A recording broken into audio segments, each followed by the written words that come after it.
All right, friends, let's have another session of 51st Comprehensive Course on Echocardiography from Jorop Institute of Echo at Delhi. Today's 11th session of this particular program, and we are going to show you a live demonstration of various valvular lesions and have interactive discussions. This is a unique platform which was developed by Mrs. Rina Dua when we had during the COVID time. We had some time to utilize and we had hardly anything to do. These are the few place icons of Jorop Institute of Echocardiography. This was we are using for a long time. We moved on to this and this particular Jorop Echo Academy India.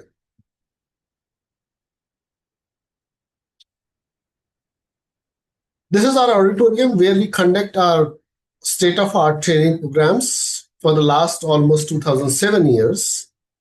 And you are likely to come to this particular auditorium when you come for hands-on training programs.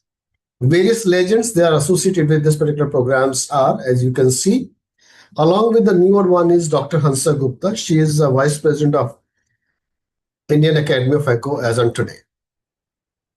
The two persons, Mrs. Reena Dua and Dr. Naran, you have been communicating again and again. And we have many accreditations apart from Indian Academy of Echocardiography, International Society of Cardiovascular Ultrasound, Alabama, Delhi Medical Council. When we do hands-on training programs, we approach them for their recognitions. Similarly, we have to take permission from a appropriate authority of Northwest District or Delhi State Chapter. We are conducting 1 year advanced skill training, 1 year fellowship program with Parul University, Vadodara. And last year, we conducted a training programs for persons appearing in NHS as a technicians.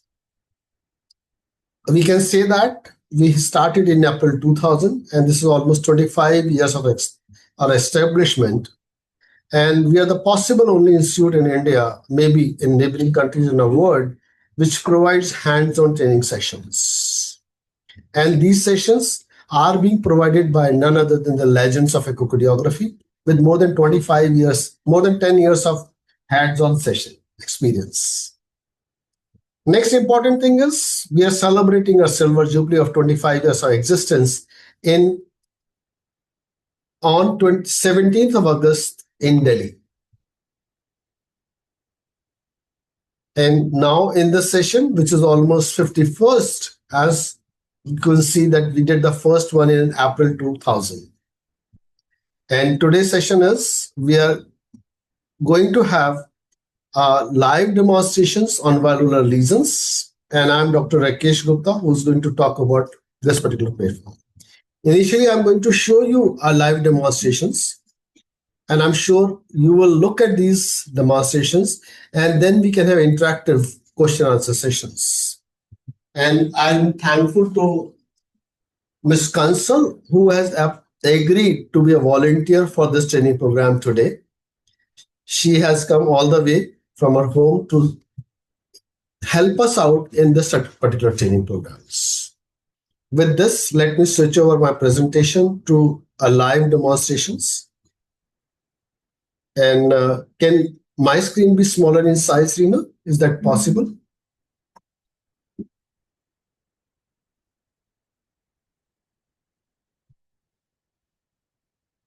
Double click this one.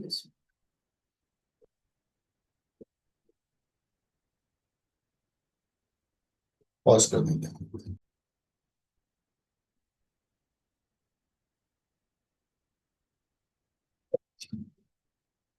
So I'll start showing you one by one lesions.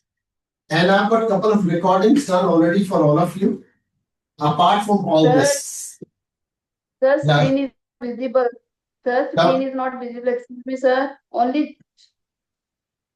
Tajinder, all the problems lies with you, nobody else. Yeah. I can. You started.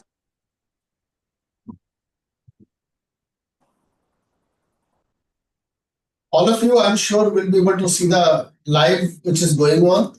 I'm switching over to a particular subject now.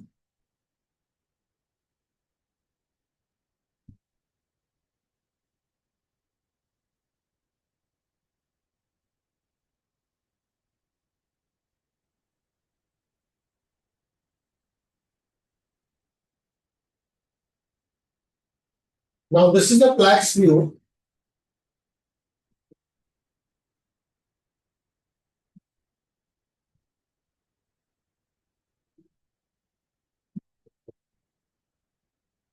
In this plaques view, all of you can see the dome-shaped mitral valve leaflet.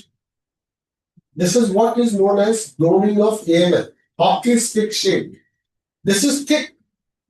So thickness is, that's how we measure thickness of the valve leaflet.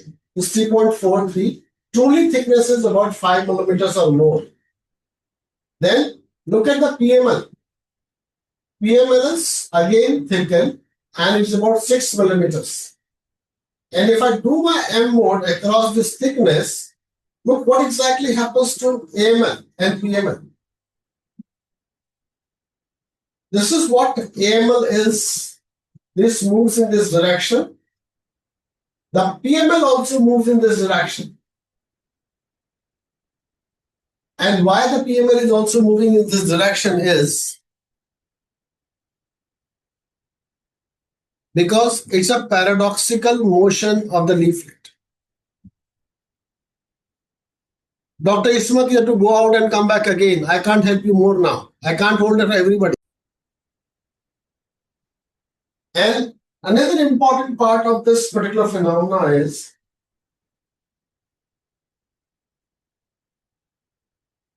look at this valve leaflets and thickening. And apart from that, what we look is a mitral valve cusp separations.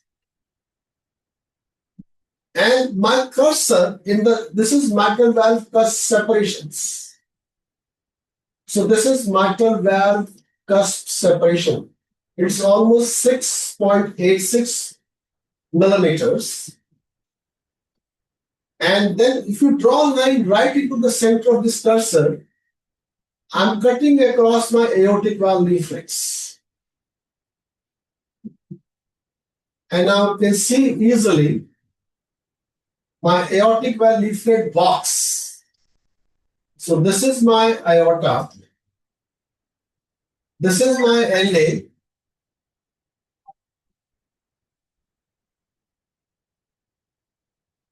And this is my AV cusp separations. And the best part of this image is, if your cursor is right into the center, the aorta is right into the center, if you rotate your image to 90 degree, that's what I'm going to rotate, 90 degree. Look, my aorta is right into the center now. And when the aorta is right into the center, I've got this pulmonic artery on this side, pulmonic valve, pulmonic artery, which bifurcates to left and right. This is RVOT, this is aorta, this is tricuspid valve, this is RA, this is large LA. And if you go from here to the papillary muscles, look, I'm bringing down right into the center. From here to papillary muscles, then gradually come back towards mitral valve leaflets. The first structure you see is the mitral valve planinitrized area.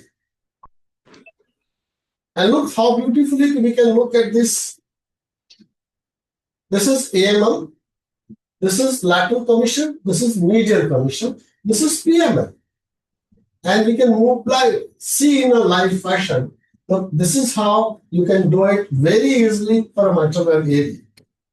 Crux is go to papillary muscles and gradually come back to mitral valve leaflets. That is the tip of the mitral valve leaflets. I'm coming back.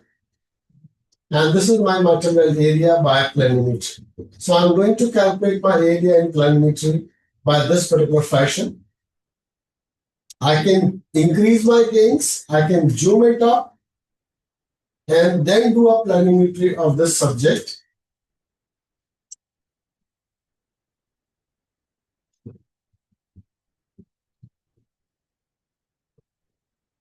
.78 centimeters square.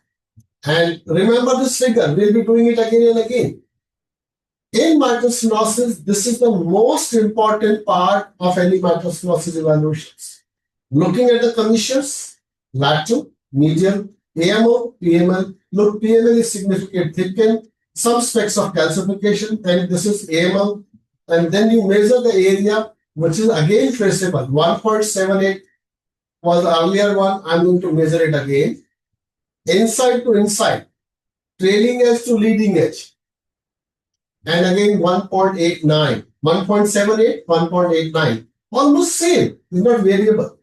Then next important thing I said, switch on colors in the mitral valve stenosis. Now see how much turbulence you can see in flow across the mitral valve.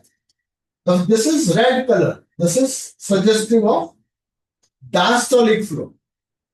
This is blue color. This is suggestive of regurgitation. So we are focusing on forward flow.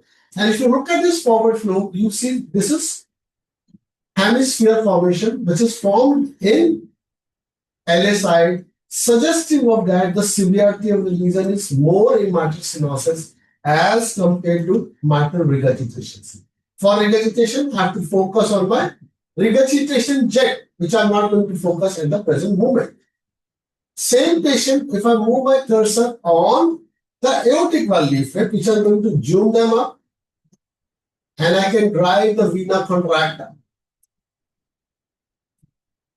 Look, this is what the vena, this is load of the vena contracta, which is seen over here. And I'm zooming it further, switching off colors, bringing on colors, and this is my vena contracta of AR. This is about 2 millimeters, less than 3 millimeters considered as mild, more 3 to 6, moderate, more than 7 is severe aortic regurgitations. So in this patient, I'll be focusing more on stenosis rather than anything else. Now the question is, we measure the LA size and now we measure the LV size. And why do we measure the LV size? Because we want to be sure that what we have been dealing with, we are dealing with no any other severe lesion. 41 divided by her body surface area, which is 1.65 meters square. So solar to me about 2.5. So next is short axis view. I showed you how to do it. Now I can see this mitral area very beautifully. Another thing which I would like to say is, we talk of thickening. Here is a thickening. We talk of calcification. Look, hardly any calcification is present in this patient. I have reduced the gains completely. We hardly see any specks. The echogenicity of this valve and the echogenicity of the septum and posterior wall, or for chamber of LA, otherwise, there is nothing significant calcium which is seen on this valve. Then subvalvular apparatus. Now focusing on subvalvular apparatus. Now, what is subvalvular apparatus is? We look at this cords. Look, there are hardly any cords seen over there which is thickened. So thickness, mobility, calcium, subvalvular apparatus. There are 4 things which talks about mitral valve Wilkinson score. As for the aortic valve score is concerned, it is significantly thickened. Again, 4 millimeters, but it's again doing in systole. That was doing in diastole, now it's doing in systole. It means she has some amount of aortic stenosis also. That is what's seen by 2 dimensions echo. And now we can see a turbulence across the aortic valve with systole and regurgitation flow with diastole. We showed that in one of the parameters that she has got a mild aortic regurgitation. So I'm moving on from this. I want to see my LV function and other things. So at this present moment for MS, the cusp separation is almost 7 millimeters. LA is dilated, leaflets are thickened, no calcium. Mobility, if you scale of 0 to 4, will be about good mobility. Then no calcium, no subvalvular apparatus involvements. So from here, I'll just look at my mitral valve, tricuspid valve, pulmonic valve. And I want to see what is the pulmonic flow velocity, because then I'll not be coming back over here. My pulmonic flow velocity is almost 1.01 meters. Hence, nothing significant as far as pulmonic velocity is concerned. From there, I'll try to move on apical window.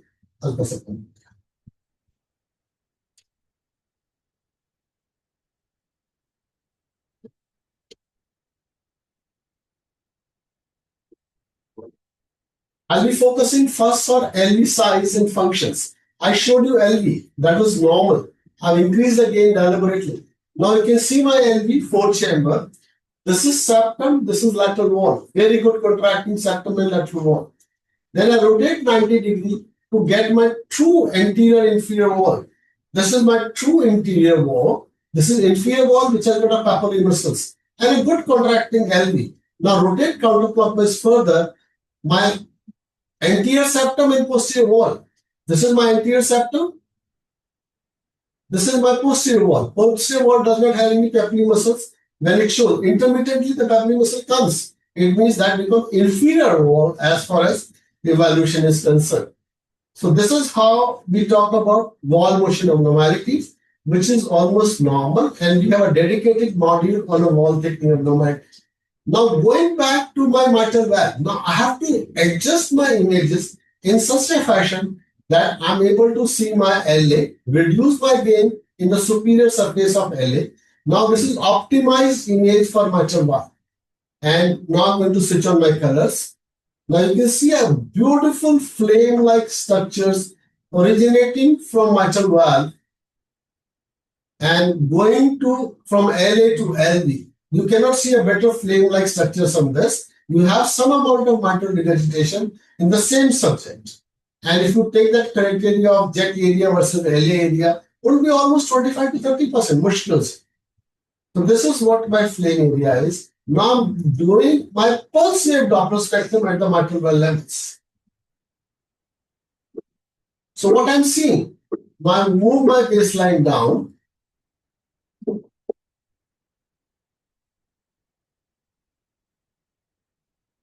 Increase my scale as much as possible.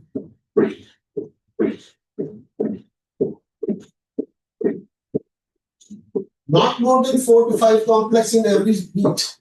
And now what exactly happening? We are seeing some complexes. I request everybody to silence your mics. Did I check the problem?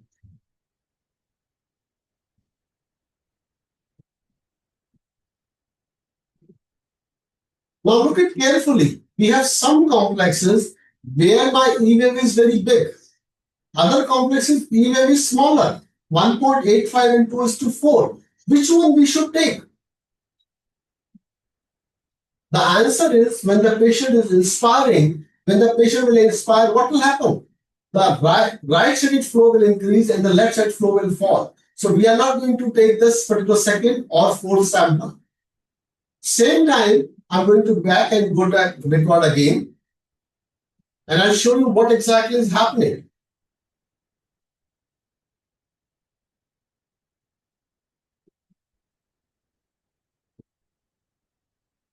Now this is my respiratogram. When she will inspire, the respiratogram will show up scales.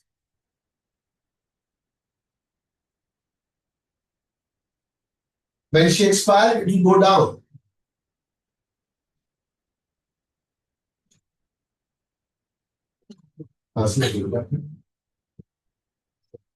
Good.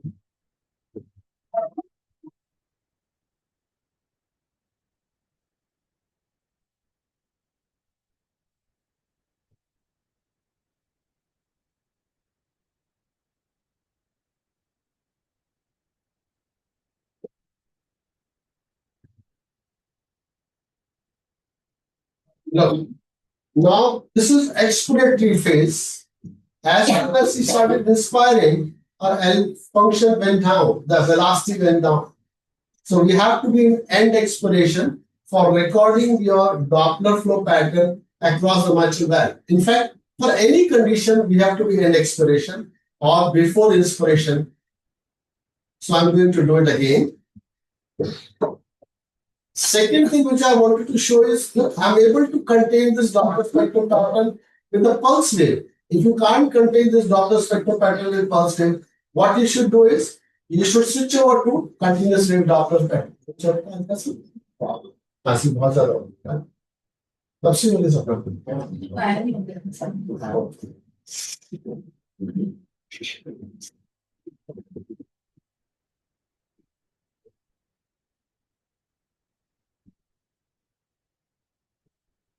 All right. So what I've done is I've used pulse wave and I'm able to contain the Doppler spectrum pattern. What do you mean by contain the Doppler spectrum? My E wave is seen, but A wave is not seen. So if my E wave is not seen, I'll go back and go to continuous wave Doppler spectrum pattern.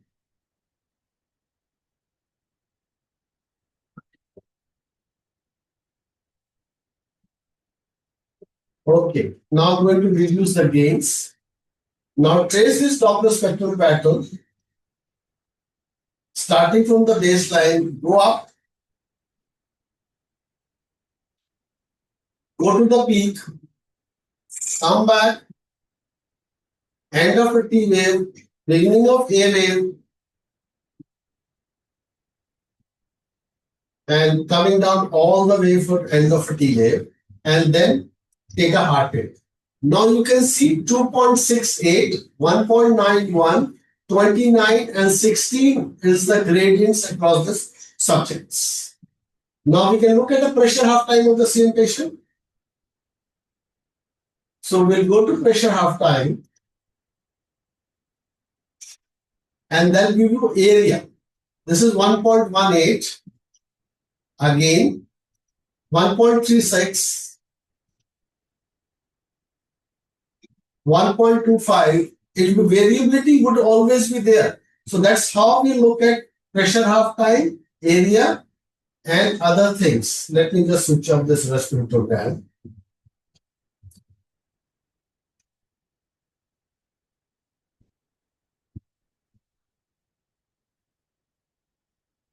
Beautiful. This is the best I could derive because earlier one I was not very comfortable.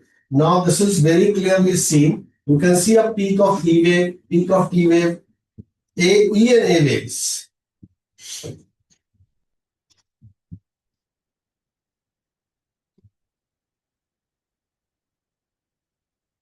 I think I'll be getting a better answer with this rather than the previous one.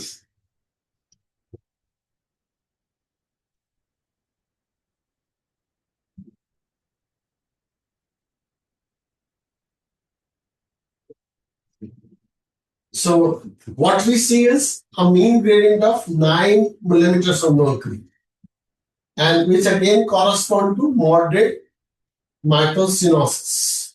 Pressure half time shows 0.89, 0.82, which is I'm not really sure what exactly it means by, but I'll let you know why it's happening. Next is we look for a TRZ gradients, because in new guidelines the TRZ gradient is very significant. Earlier it was 30. Now severe MS talks about 60 millimeters of a TRZ gradient. So let's look at the TRZ gradients, and I could see intermittently the TRZ gradients.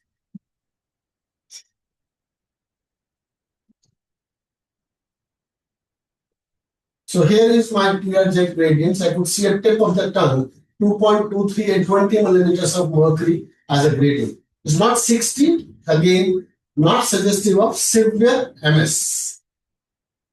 Again, the next one I would like to show. LVOT first. This is LVOT, just before the aortic valve opening, away from a turbulence, and this is what we are getting in LVOT flow. And my machine automatically tells you my LVOT VTI, which is 28.26. Anything more than 24 is considered as normal. This is also a marker for systolic function. Now, we switch over to now continuous wave Doppler because we were thinking of thick mitral valve leaflets. I'm moving from my LVOT towards mitral valve. Now we see an aliasing which is happening. I'll go right into the aortic valve leaflets. Now I'm going to increase my scale to the maximum one, wave pulse wave, move my baseline up, but still I'm not able to contain my Doppler spectrum pattern. Switch over to continuous wave Doppler spectrum pattern. Oh, you can see what is the velocity. I'm adjusting my gains, and I don't have to be in inspiratory phase. I'm going to be in expiratory phase only. This is 2.75. This is inspiratory phase, 2.83. But actual this is where it is. So I'm not going to talk about aortic stenosis. I'll try to show you aortic stenosis in a few minutes' time. So let me comprehend myself. अब बैठना तो बेटा बैठ जाओ बस में चाय मंगवा दो तो कुछ है हमारे पास सब कुछ अपसेस है चाय उस बॉक्स में देखो कि लॉजेंसेस पड़ी है पानी गर्म पानी ठंडा so at this point let me just discuss about mitral stenosis. So what we need to look at mitral stenosis, I showed you the mitral valve plus separations, thickening, calcification, mobility, and subvalvular apparatus. Then second important thing is mitral area by pressure of planimetry.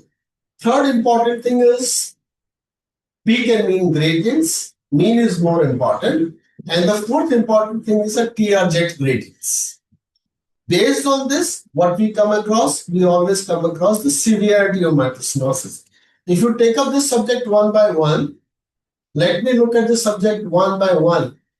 This is the best image I could get, which I was able to show subsequently. First image, I was not very happy. This is 9 millimeters of a gradient, which classifying between 6 to 12 is moderate. Then third is a TR jet gradient, less than 60 millimeters, non-severe.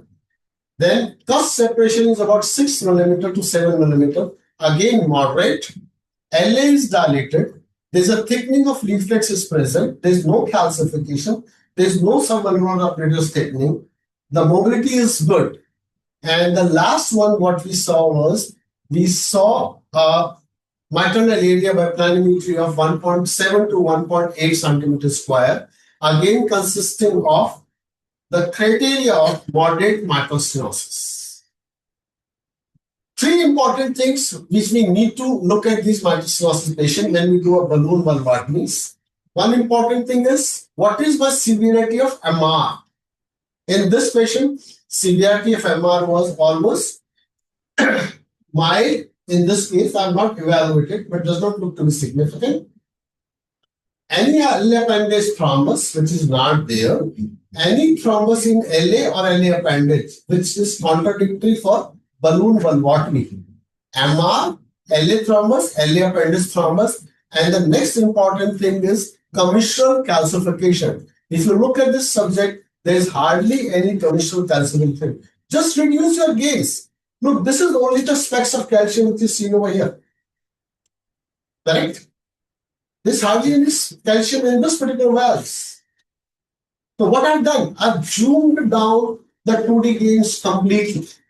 So this patient, if she classifies, she does not at present, if she classifies into severe mitral stenosis, when the area is less than 1.5, gradient is more than 12, and the most important thing is we have a mean gradient of more than 12 and peak more than 60 millimeters of mercury, then we talk of doing a balloon valvotomy.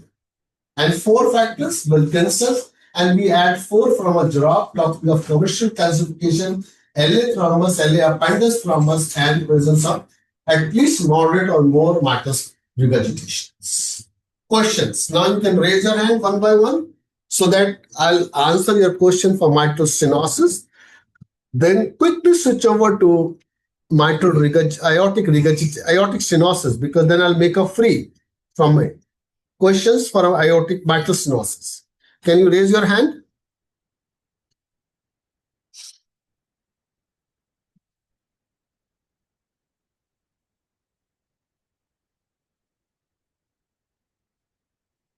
All right. Question, Qasim Ali. Quickly, Qasim, we don't have much time. Just ask the question. Good evening, sir. No, good evening, good morning. Just question. Sir, which structure included in the subvalvular apparatus, sir? Please, sir, clear me, sir. The leaflet, below the leaflets is papillary muscles and the cords. Yes, sir. Papillary muscle and yes, sir. Cords. Oh, yes, sir. Yes, sir. Yes. Anybody else? All right. Kamal Kishore to everyone. Go ahead, Kamal.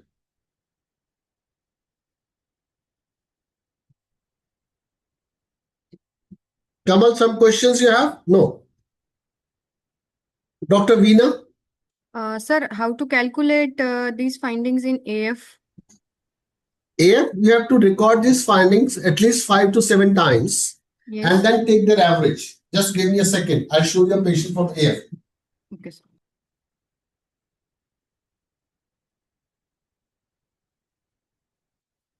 So my mic was mute that time. Pardon? My mic was mute that time by mistake. Okay, no problems. It's for your benefit, man. It's not for my benefit.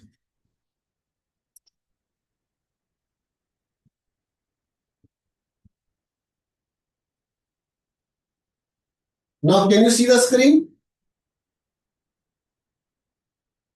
Yes, sir. So these are all various complexes of atrial fibrillation. Look, this is the longest deceleration slope. This is further longer. This is smarter. This is slower. So what we'll do, we'll take the longest scope. Okay, machine has done its job automatically. So what we do is, wait a minute, machine will record it. So I'll say approve without image storage. Okay. Now machine what is given is first complex is talk of 2.13, 1.41, 9.14. Then this is what the gradients are. Second complex says 1.88, mean gradient of 5.13. So I'll use this gradient, this one as a good sample volumes. I'll not use this. I'll get rid of this particular sample, one over here. So what I'm going to do is, I'm going to show you what exactly I'm going to do in this patient is. In this patient, this is no A wave is seen. First of all, whenever you see A wave, you understand that the severity of MS is not there. Second, this is first wave. Look at the gradients 8.5, 8.25. Then second complex, I'm taking it. Look at the gradient 6.34. And then I can go and look at the pressure half times. First pressure half time, second pressure half time. So 0.84, 0.86, it will be variable. But in this patient, the most important thing would be gradient. When you take a gradient of 8.25, 6.34, then you take 5 or 11 of these complexes. Average them up, what is your mean, peak and mean gradients are. Then similarly, these people we have gone to do mitral area by multiple times by planimetry. Look, this is 3-dimension echo. If you look carefully, my cursor is cutting at the tip of the mitral leaflets. And this is what I'm getting the mitral area. There is absolutely no doubt I'm at the tip of the mitral leaflets. But without that also, I've done it. Look, I've done the same thing out here. So this is mitral valve area is. In atrial fibrillation, look at the mean gradient by average values and look for a mitral valve area by planimetry. Planimetry area is more important in mitral stenosis than anything else. I hope that solved your questions. Okay, sir. Thank you. Dr. Madhav Bansal, can you lower your hand also? Quick, Madhav. Sir, yes, sir. Sir, when we measure the mitral valve area by planimetry, sometimes it is difficult to figure out when to stop rotating or tilting the probe. Where exactly? No, I showed you very categorically. Go to Plaque's view. From Plaque's view, gradually come back towards mitral valve. And as soon as you start seeing the mitral valve, that is the tip of the mitral valve leaflets. Okay, sometimes the entire border is not seen. That's what I showed in the beginning. That's what exactly I showed you in the beginning is I showed in the subject, you should start doing an echocardiography from this point. Look, I showed you the first point is, you did not hear me correctly. I said, you put your cursor right into the center of the mitral leaflets, aortic valve leaflets. Look, if I draw my line, if I draw my cursor, this is my cursor is right at the center of the leaflets. So aortic valve should come into the center. When the aortic valve will come into the center, your mitral valve will always come into the center. Okay? Okay, sir. Dr. Kasim Ali, quickly. Sir, last question, sir. One option of machine has, sir, one option of auto trace. Sir, it is authentic, sir, auto trace. Sir, in mitral area. Doctor Qasim Ali कुछ काम खुद भी कर लिया करो भाई। Yes, sir. ठीक है ना, मतलब सारा कुछ ऑटो ट्रेस कर दोगे तो कल मशीन भी आप पेशेंट भी आपको ऑटो ट्रेस कर देगा। हाथ नीचे कर लो, क्वेश्चन पूछो, जो मशीन के चक्कर में पड़ोगे तो गड़बड़ हो जाएगी। Yes, sir. Yes. Okay. Let me go and quickly show you the aortic stenosis now. देखो नमक कम कर, तुम नमक ज्यादा खा लिया, वायरल फीवर नहीं है। अच्छा, एसी बंद कर दो, चलेगा।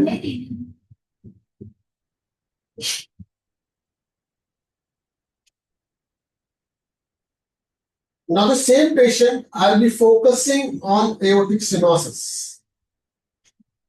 The most important point for aortic stenosis is looking at the LVOT diameter.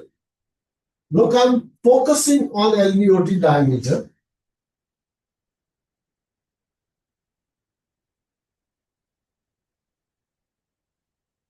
Perfect. So my question would be, look at the point where you see the opening of, it's not visible. Again, all images, and it's a practice which will make it perfect, doing it again and again. If you ask me, the toughest part in doing aortic stenosis is my aortic valve opening, now just opening or LVOT diameter. Now look, where is my cursor is an ECT gating, mid-systole. This is the hinge point of right coronary cusp. This is a hinge point of non-coronary cusp. So both the leaflets are equally seen if you look at carefully. And if I have to develop an LVOT diameter, this is my LVOT diameter is 1.6 centimeter square, 1.6 centimeters. And I have to do this again and again in aortic stenosis. Look, I'll be doing it again and again. We have that.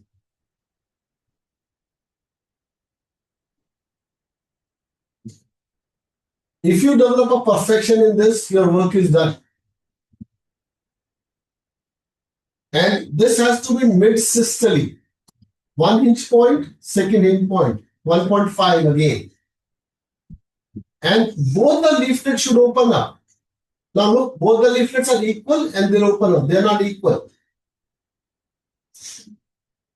Now they're equal and they're open up. Hinge point of a right coronary cusp and non-coronary cusp. All efforts 1.5, 1.15, 1.55, 1.59, 1.57. And I've done it 3 times now. I'll do it 2 more.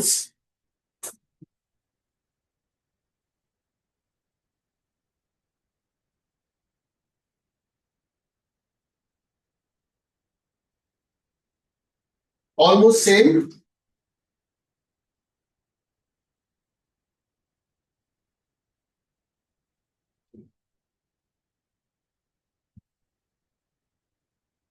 .54, so I can assume my LVOT diameter is 1.55 centimeters. Is that correct? Now the next question comes, whether this patient has got LVH or not. For LVH, the criteria is, now I'll repeat the same thing somebody is asking us. I'm at papillary muscles. Now I'll go gradually back towards mitral valve or aorta. Let's say aorta. So if I'm going back towards aorta, in between the mitral valve will come. So from papillary muscles, I'm going towards aorta. So in between, you'll find the papillary muscles. So as soon as I see my papillary muscles or mitral valve leaflet tips, now leaflet tips are seen. It means I'm at the tip of my mitral valve leaflets. There is no second thought. Do it as many times as possible.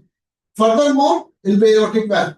And if you look at aortic valve carefully, before you go to aortic valve, this is her LA appendage. So sequence is papillary muscles, then mitral valve, then LA appendage, and finally the aorta. So you can look at all these things in one go. Look, LA appendage, aorta. In LBH, what you are going to do is go to papillomastosis level, do an M mode. If she is carrying a significant LBH, it will be seen over here. So I'm doing the same thing which you do, all of us does.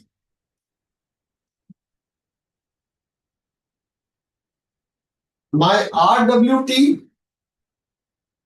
is less than 42. This is less than 42, RWT 0.42. In females, this has to be less than 95, which is almost same. So if this mass is less than 95, is RWT is less than 42, we have normal LV geometry. If this mass is more than 95 in female and 115 in males, more than 0.42 in any subject, then we call them as concentric LVH. So if you have aortic stenosis, some severe aortic stenosis, we have to have a concentric LVH. Although this is not a dictum, I can show you a subject where the patient was carrying a severe aortic stenosis, but no LVH. Same patient, I showed you LVOT. I'm going to show it again. So we have this LVOT. Now, if you look at this carefully, we have an AR jet. So I'll not keep my cursor into AR jet. I'll be away from this AR jet and away from a turbulence of aortic valve. So I'll be keeping my cursor over here most probably. So I'm keeping, this is a turbulence which is seen over here. So I'll be keeping my cursor away from a turbulence.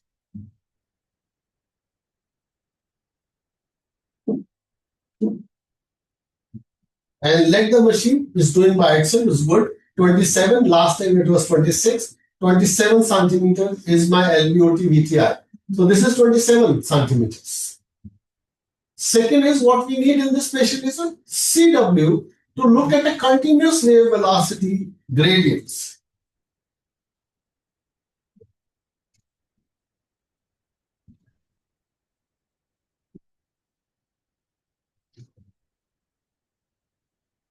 Fine. I'm going to trace them up now.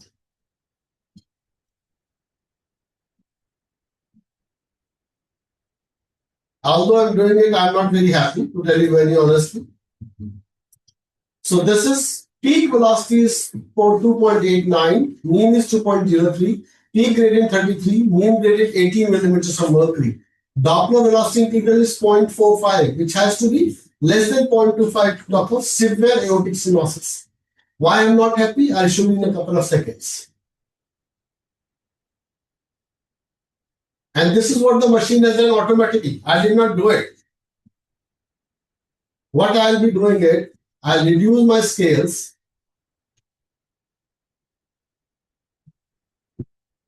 And I'll get a much better Doppler spectrum pattern when I'm doing it manually, not by like Dr. Qasim Ali. Qasim Ali says everything to be done by machine. No, not that way. I don't depend on this machine to a large extent. Now look at the Doppler spectrum pattern. I'm getting a much better Doppler spectrum pattern.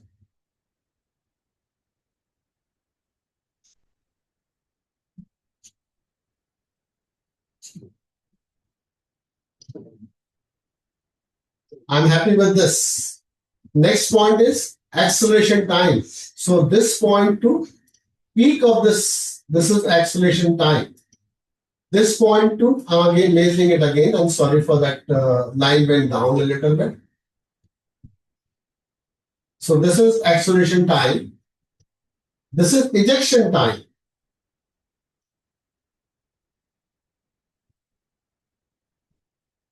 So the peak velocity is 2.69, mean is 2.01, peak gradient 30, mean gradient 17, DVI 0.41 now. And based on this, we can say that we are not belonging to severe aortic stenosis. And if I measure my LVOT, it will give me aortic valve area automatically. Let me just do that LVOT measurements.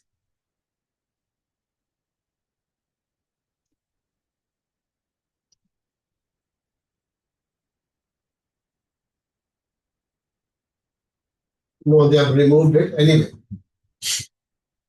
So, and next important thing is, as we did in 5-chamber view, we must do in 3-chamber view. Let's look at how much is my gradient in 3-chamber view.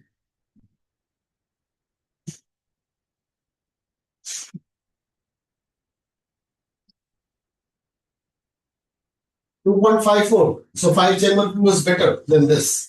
Same thing we'll do in subcostal, right parasternal and suprasternal. And another important thing is the LV function of the patient. This function looks to be reasonably normal.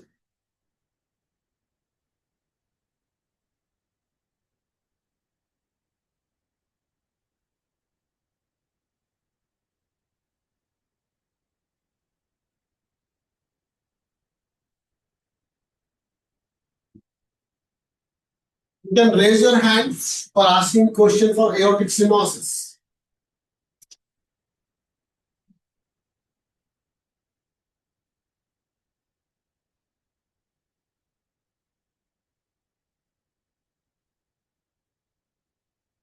I'm doing something which is not of your level. I'm doing a GLS for this subject.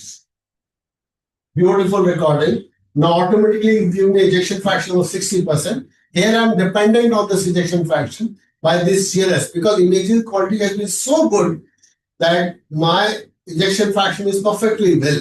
And this global longitudinal strain is 17, which is not reduced.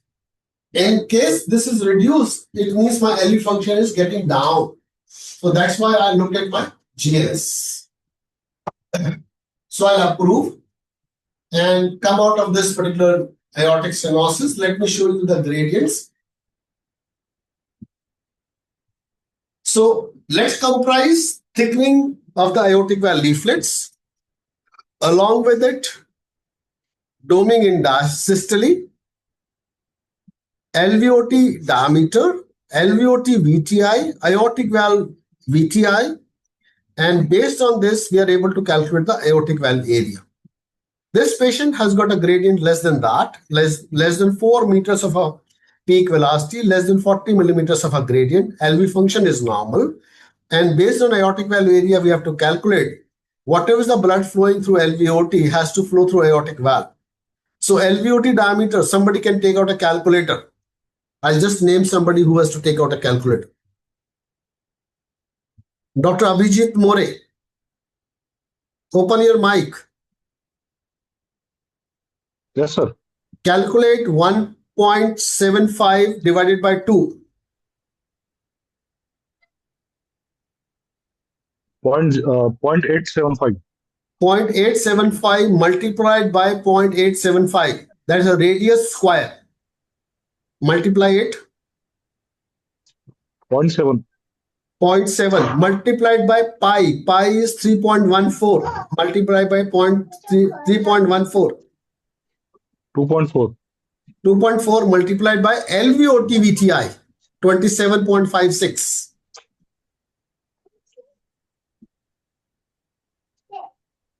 66.3. Correct. Now 66.3 is her stroke volume per beat. If you divide this stroke volume by body surface area, what is that area is? 1.65. 1.65 is the body surface area. Divide this volume 66 by 1.65. So what is the value? 40.2.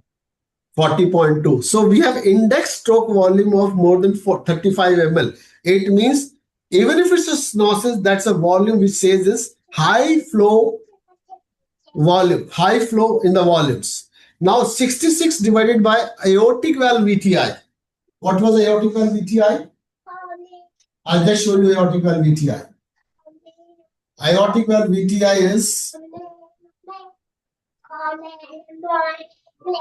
64.91.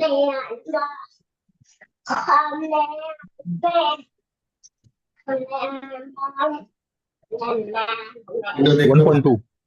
So we are more than 1 centimeter square for a aortic valve area. Are we clear now? Yes, sir. Okay, you can switch off your mic. Your kids are making noise from the behind. They're enjoying your class. Daddy bhi padh rahe hain aajkal. So let's, Dr. Muzaffar, go ahead and ask your question. Good evening, sir. Good evening. Sir, how do you do this M mode in aortic stenosis and what is significance? M mode aortic stenosis is like I showed you that picture. Let me get that picture again.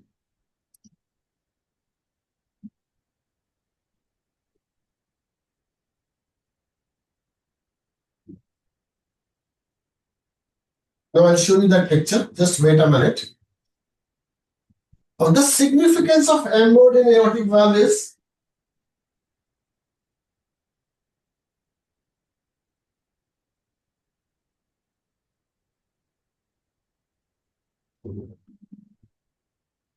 I'm now focusing on M mode and aortic valve, right? Okay. So I'm in the center of this cursor, taking an M mode. Great. So I could see at least one good complex. This is the one good complex which you see over here, correct? So in aortic stenosis, what will happen? The opening will get restricted. So my aortic valve opening is 14 millimeters. Normal opening is 15 to 26 millimeters. So it's getting restricted.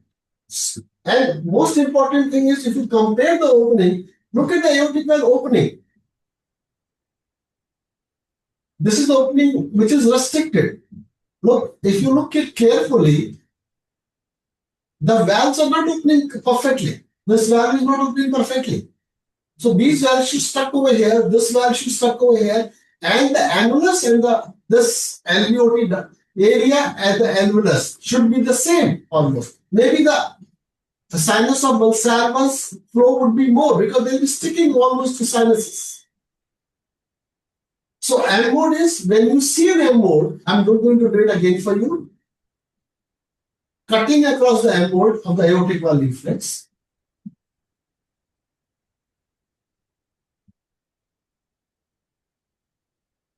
Now again see, this is maximum number you get is 13, 14. So it's minimally reduced. If it's less than 15, then we definitely say that M mode shows reduced excursion of the mitral valve, aortic valve opening. All right? Okay, sir. Next is Dr. Madhav Bansal. Ask your question and lower your hand. Sir, please tell me again about LVH. How you quantify? How you see whether LVH is there or not? LVH, I showed you. I went to parasternal short axis view at aorta at the papillary muscle levels. Look, this is where I went to papillary muscles level. I went to this papillary muscles level over here, and I did an M mode across this. Okay. Correct? When I did an M mode across it, what I measured? I measured the same dimensions. This is interventricular septum during diastole, posterior wall during diastole, interventricular septum during systole, and this is the posterior wall during systole. Okay, sir. Then the machine will give you, look, this machine is giving you two important values, RWT and LV mass in diastole. Yes, sir. Correct. What is the RWT stand for? RWT. Regional wall thickness. Okay. This is calculated by, there's a formula to calculate this. Machine already gives you.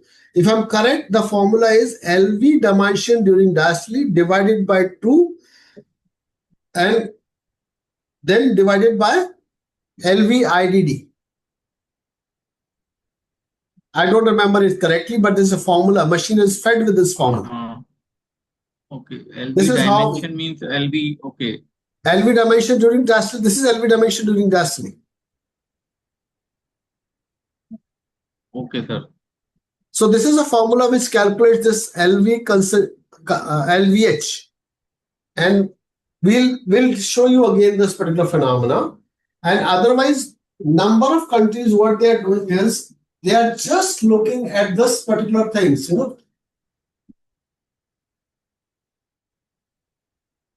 So suppose this is a diastolic frame. This is not a systolic frame.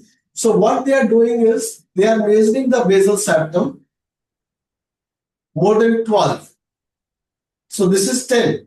They are measuring the mid septum 9. They are measuring the posterior wall 10. They are measuring the mid posterior wall.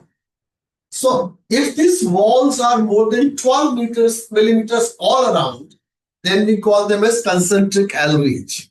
But this is what is recommended by American Society of Echo to talk of concentric LV geometry. Does not look to be still convinced with this. Yes, Just sir. note There down was this. a voice interruption actually. Note down this point. I'll demonstrate this point during question answer sessions later on. Okay. Okay. Okay, sir. Let's move to next. Just switch off your video. Next question is Dr. Mal. Yes, sir. So actually, continuing on the same question, same thing, but you said you'll explain this during demonstration. So either of the two have to be present, or both of them have to satisfy the We are looking at concentric LV geometry in this present scenario today. British Society of Echo talks about LV wall thickness. So much variability is there. Just write down this question. I'll give you a detailed answer for this. No, I mean to say, sir, LV mass and RWT, do we have to take both into consideration? Or Yes. either of them is No, fine? no, both into the consideration. And if only one is present, Then either concentric remodeling or eccentric hypertrophy. Okay, we'll deal with this later, sir, I believe. Yeah, we'll deal this with. Okay, thank you. Dr. Shamina Sultan. Assalamu alaikum, sir. Wa alaikum salam. Sir, how can we measure high flow or low flow from the measurement? We will talk about all this, Shamina. You can write down this question during question answer. Right now, I showed you how to look for a flow by stroke volume. Is that correct? Yes, sir, but I can't understand, sir. Why did you understand? What is what is the shortcoming of not understanding is? Sir, we can measure LV OT area or OT valve area, but how can we measure a flow, high flow or low flow? Okay. High flow, low flow is when we do a stroke volume, if I've taken my LVOT diameter divided by 2 is a radius, square of a radius multiplied by pi, that is 3.14 into LVOT VTI, they'll give me stroke volume. Is that clear? Yes, sir. Stroke volume divided by body surface area will give me index stroke volume. Okay, sir. If my index stroke volume is more than 35 ml, then is high flow. If the index stroke volume is less than 35 ml, this is low flow. Okay, sir. Okay, sir. Not clear. High gradient means my peak velocity is more than 4. My mean gradient is more than 40. Then is high gradients. If my peak velocity is less than 4, my mean gradient is less than 40, then is low flow.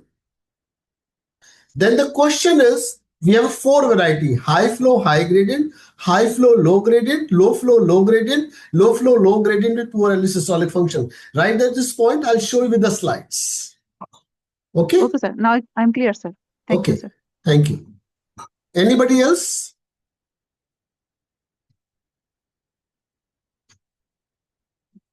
No more questions? Qasim, quick. No good evening, good morning. One question. Sir, we have any significance of LVET, sir? One option in echo machine, sir, LVET, left ventricular ejection time. It is, sir, significant to... Left ventricular ejection time, I have to read. In this ejection time, left ventricular ejection time is... I don't know in which context is asking, you're telling. Which machine, which era's machine is there? 1900, 1908. Year of the machine is 1918. Sir, I will, so next time I will show you, sir, picture of that, sir. Yes, sir. This machine is of 1918 era. Yes, sir, Samsung machine, sir. I have no idea, sir. Okay, no issue. We will talk later on. We're not going to take anybody's company's name in this, okay? Yes, sir.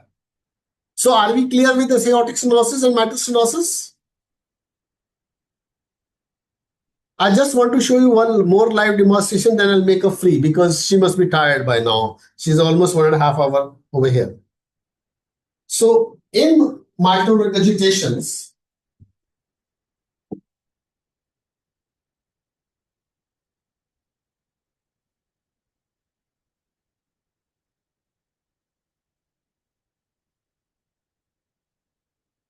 next is first important thing is aortic regurgitations. Let me focus on aortic regurgitations now.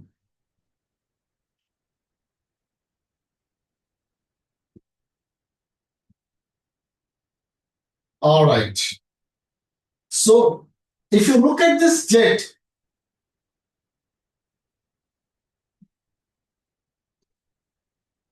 this looks reasonable. All of us understand the curved floating person.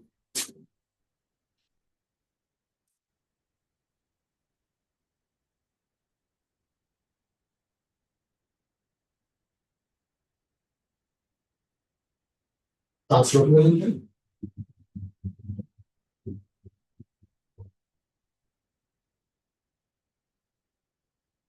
There it is. So what I've done is I have gone through that AR. Now I'm fixing AR now one by one. Now we have LVOT diameter already with us. What was that LVOT diameter? 1.75. Correct? So three important points are needed in aortic regurgitation. One is a vena contracta. Now look at the vena contracta at the origin of the jet. Look at this pointer over here in QRS complex. So this is beginning of systole. So we'll see AR jet in systole or diastole. We have to see a jet in diastole. So we'll go to the diastole. Now I'm zooming it up. And this is what my vena contracta is. I have to be sure where my vena contracta is. I'm switching your colors. So this is my vena contracta right over here in between the two leaflet tips. Almost 2 millimeters of a vena contracta. 1 point. Then what is a jet width height at the level of LVOT? This was LVOT. So this is jet width height oblique LVOT. So my LVOT was 1.75. My jet width height is only 2.27, which constitute to almost how much? About 15 to 20%.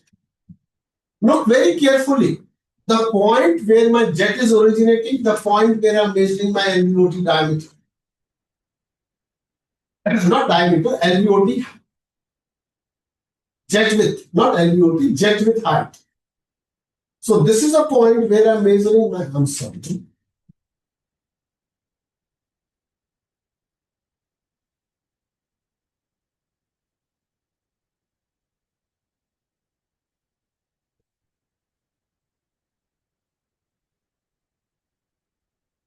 This is a point where I'm measuring the origin of the jet is. Now again, this is a point where I'm measuring the origin of the jet. This is between two leaflets of the aortic valve leaflet. Look, I'm switching on colors now.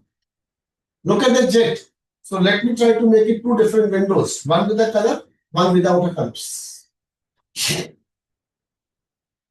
This is what vena contracta is.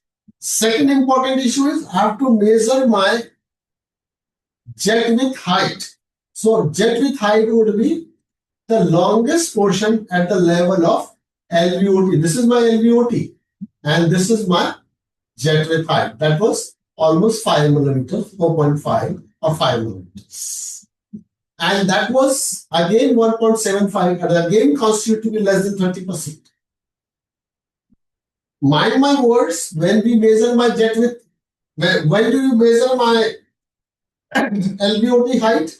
LVOT height would always be measured during when? Systole, not in diastole.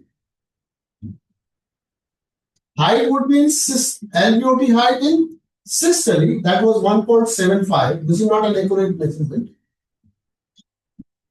So that was 1.75. This is hardly 0.45. So we have vena contracta, jet width height oblique LVOT height. Third is LV size, which was normal in this patient. And the fourth important subject is a pressure half time. Now I'm going to show, I'm not concentrating on aortic forward flow. Now I'm concentrating on pressure half time. Now I'll ask the machine to do auto. No, machine is not happy with me, nor am I.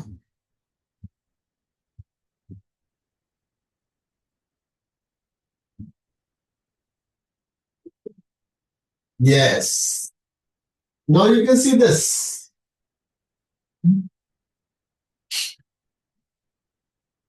So this is what pressure half time of aortic valve is. This is the pressure half time. How much it is? 729. More than 500. Mild. Correct? Next important part of this particular phenomena is what we look is what is the amount of flow which is happening in descending aorta.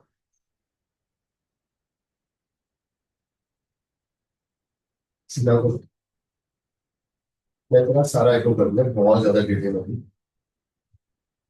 Touchwood बिल्कुल normal है thank you तो मेरे को बोलना चाहिए तेरा So I'm in descending aorta now.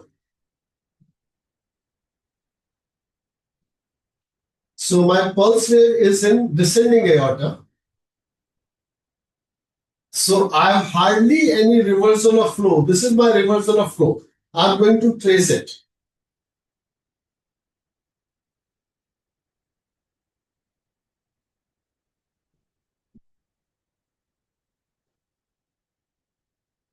I'm just encroaching on my line, but it's not correct. So VTI is only 7.5 and the end diastolic velocity is only 10 millimeters. More than 22, more than 22. 22 millimeters of VTI, 22 millimeters of end diastolic velocity. That's one point. Now let's look at the very important point is whether the regurgitation jet is there in polar diastolic or not. So what we do is we put a line to an M mode. You can see hardly any regurgitations. Look, there's no regurgitation seen over here. This is systolic. Downflow, there's hardly any regurgitation over here. So this is suggestive of, again, mild aortic regurgitation. I am going to make a free, then take your questions. One more point I want to show in MR is, amongst all the features of MR is, look, anybody will say this MR is mild, moderate, severe. Now I'm going to make it as maximum as possible. Now, you have variability of opinion, at least mild to moderate. But the most important thing of any significant MR is go take a pulse wave right into the pulmonic veins.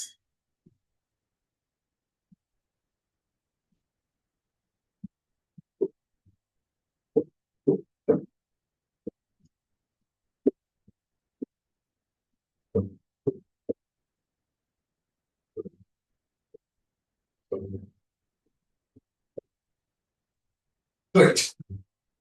So if you look at carefully, what exactly is happening? In pulmonic flow, this is systolic pulmonic flow. This is diastolic pulmonic flow. Actually, the systolic flow is more than diastolic flow, or almost same. I'll do it again.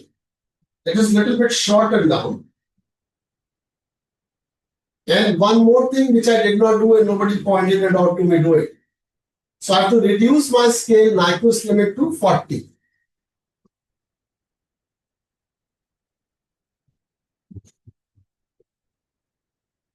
As soon as I reduce my Nyquist limit to 40, what happens? I'm able to see a very good flow.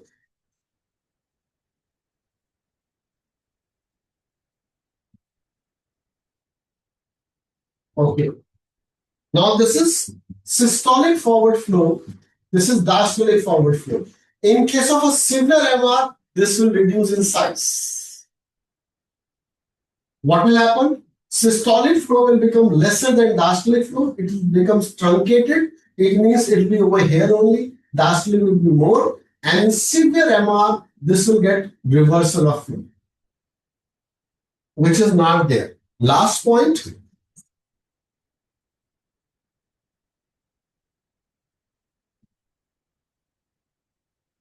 I'm trying to show you a vena contracta for MR. Maybe I'm able to show because the lesion is not severe in our case. I'll not be able to show a very good vena contracta, but I'm trying to show a live vena contracta.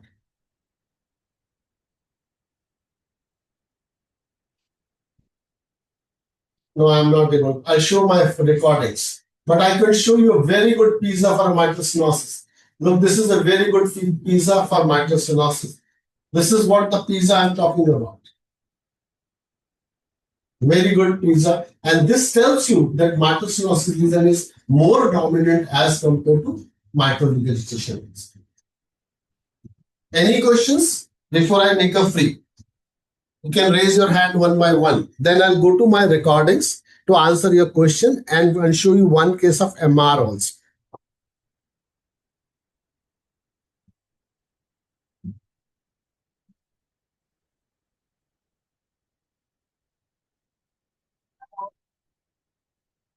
Dr. Mal, go ahead. I didn't quite get the last point, sir, that MS is more severe than MR. Can you please reiterate? This is what you can see a vena contract. This is when you see a pizza, proximal isovolumic surface area. You can see multiple colors, ring-like structures.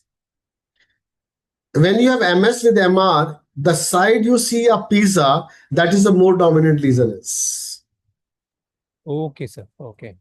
His case, the MS MR, she has got both MS and MR, but we are not see significant MR. If I see MR also more than this, what will happen? If MR is severe, this pizza would be formed on LV side. Okay. Okay. Got it. Thank you. Okay. Dr. Sharmina Sultan. Sir, how can we measure PISA? No, we are not going to talk about PISA. Sharmina, you have to come to Delhi in August. We are doing an advanced skill training in eco application technology. Spend some time, money, and energy. Visit us in August. Okay, sir. Sir, so this holds good in either of the phases, like both in systole and diastole? Yeah, if MR is there, it will form in systole. If MS is there, it will form in diastole. Okay, yes, okay. Dr. Chandrakanta Patil.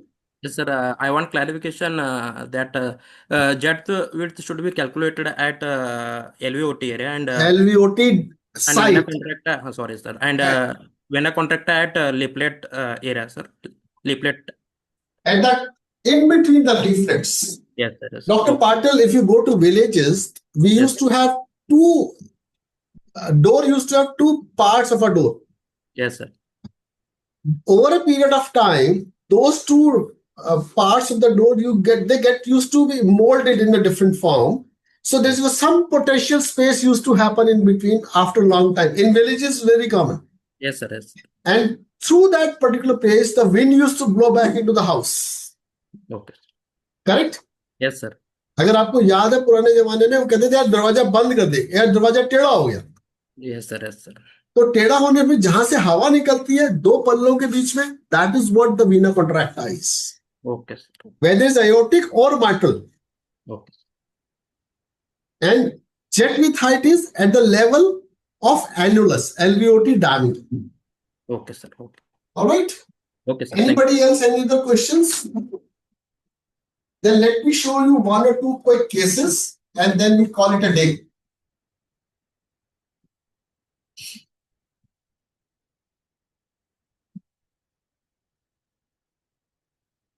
I want to show you a good vena contracta first for MR.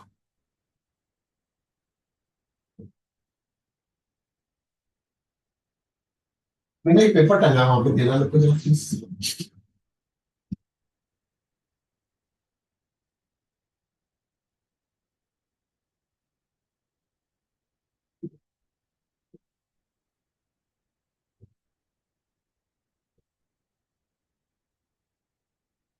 Now this is another patient.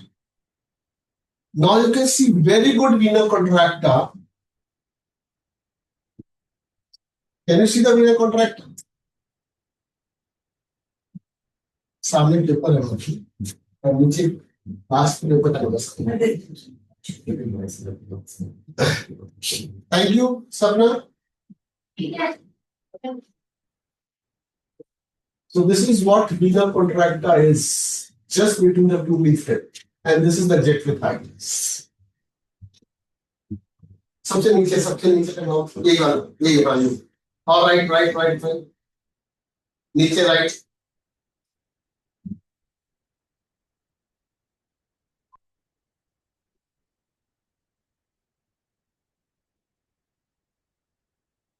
Right, last one. Now look at this patient. This is eccentric MR jet. And if you look at this eccentric MR jet, if we have done a pulmonic venous flow pattern,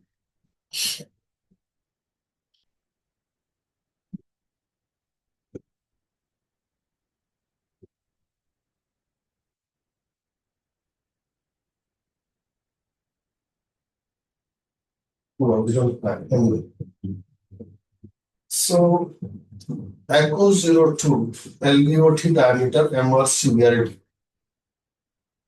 1000.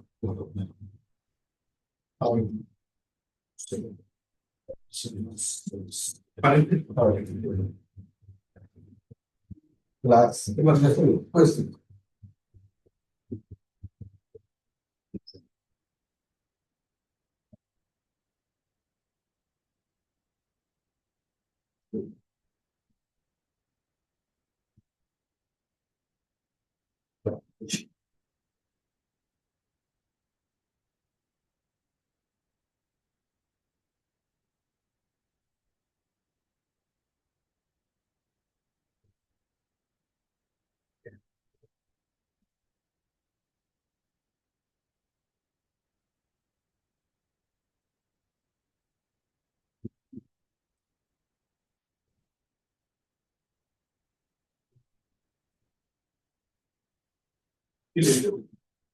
Okay, thank you.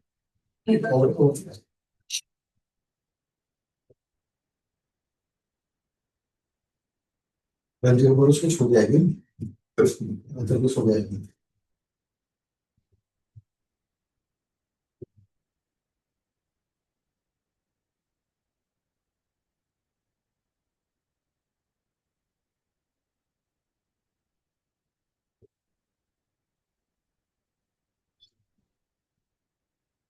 So any other questions?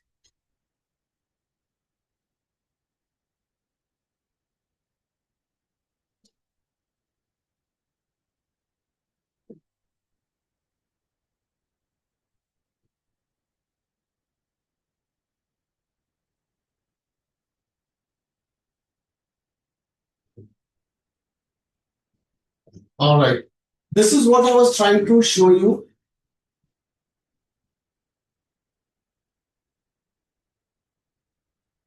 Now this is a patient of, look at the colors, this is MS with MR.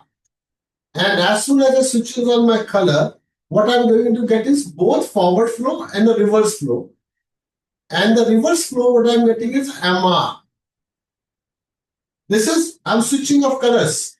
So this is what the vena contract through these two leaflets, the MR jet is happening. When I'm switching on the colors, look at my microstimatus, 66. It should be a little lower. This is on the higher side. It should be a 50 to 60. And this is what the leaflet is through which is MR is happening. About 0.6 centimeters, 0.5 or 0.6 centimeters. This is what we look for. MR jet. So MR, and second thing in MR jet is, what we look is how much is the MR jet in relation to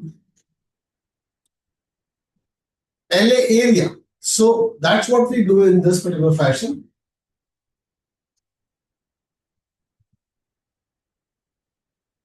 So first I'm going to calculate LA size, measure area.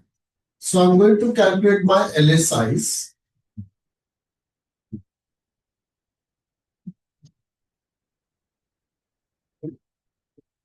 This is 48 centimeters. Then I'm going to trace the maternal regurgitation jet.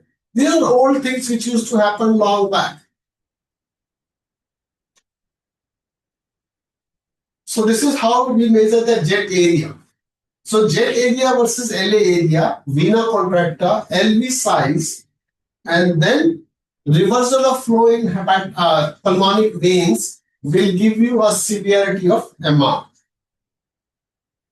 Next, one more important thing which I'd like to show is TR. How to look for tricuspid regurgitation severity.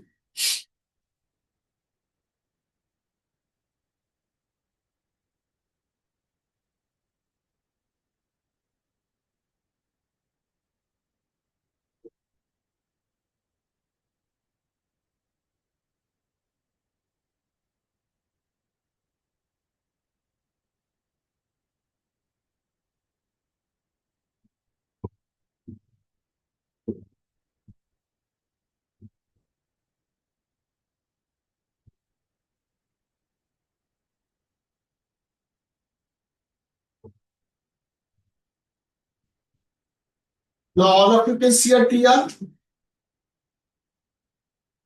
So I'm going to freeze this TR during when it's into the maximum vena contracta.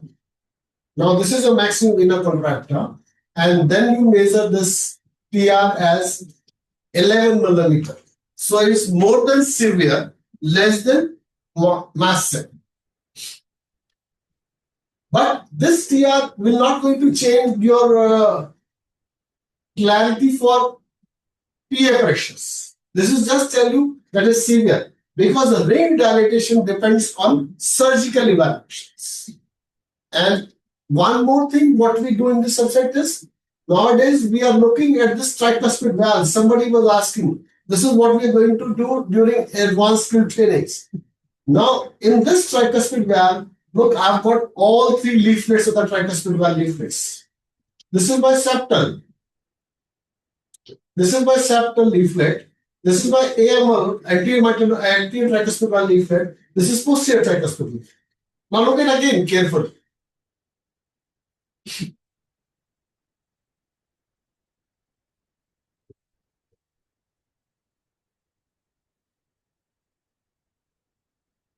Not at your level. I'm not saying that this is your level. This is what we look when we talk of a TR jet evaluations. And when we talk of a TR jet evaluation, for surgical point of view, this is how we look for a classical tricuspid regurgitation area. This is again 3 dimensions area. Now I'm going to freeze this image for you. Going to scroll it gradually to get my. So this is my tricuspid regurgitation area. So this is my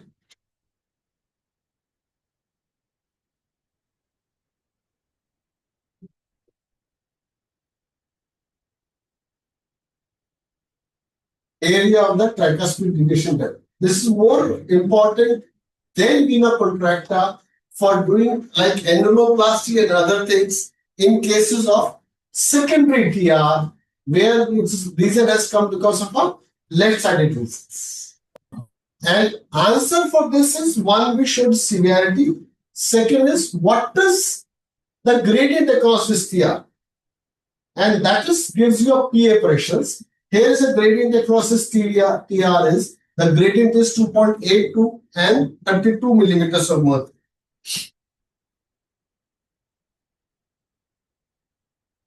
Is that clear?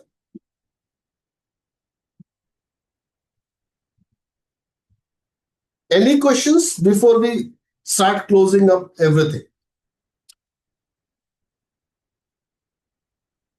I know must be tired. Too much of a knowledge in too short a time is.